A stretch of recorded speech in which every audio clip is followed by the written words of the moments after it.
650 km, un plein en 5 minutes, ça vous fait rêver? Non, je ne vous promets pas de l'électrique, mais de l'hydrogène avec cette Toyota Mirai. À bord, vous allez le voir, la qualité de fabrication est au rendez-vous pour une Toyota, et notamment grâce à ces deux écrans Android Auto, Apple CarPlay sans fil bien évidemment, siège chauffant en cuir. En tout cas, le poste de conduite a vraiment été pensé pour un chauffeur, installé à la perfection, que ce soit dans mon siège pour le maintien latéral, pour la coudoir centrale, comme pour la coudoir portière, et de la lunette arrière qui est assez inclinée.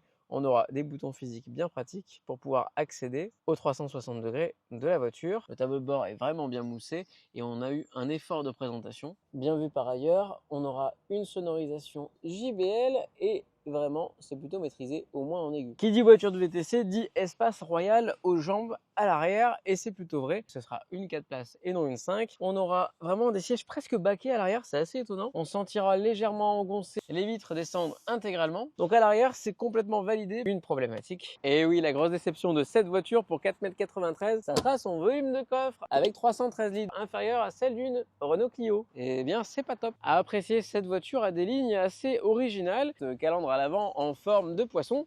On retrouvera ces jantes qui, elles, se confondent dans du classicisme pur, longue de 4,95 m, c'est racé coupé fastback. Malheureusement, ce bouclier en bas ternira un peu le tout. Si vous êtes parisien, parisienne, vous l'avez déjà forcément vu partout.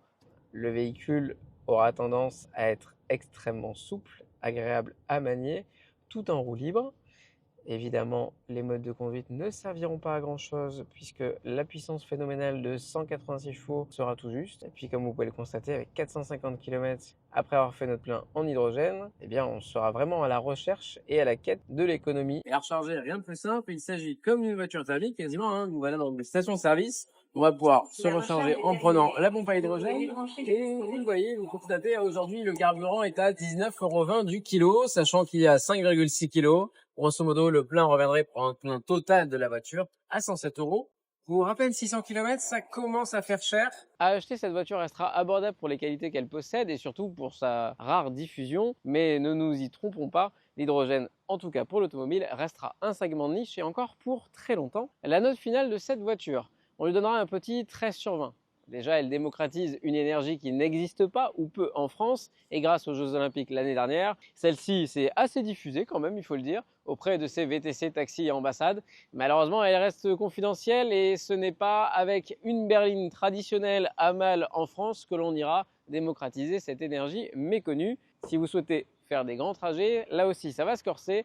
Hors Île-de-France, la plupart des stations hydrogène pourtant existantes n'ont tout simplement pas été ouvertes. Je suis assez curieux d'avoir vos avis sur cette technologie et sur cette voiture.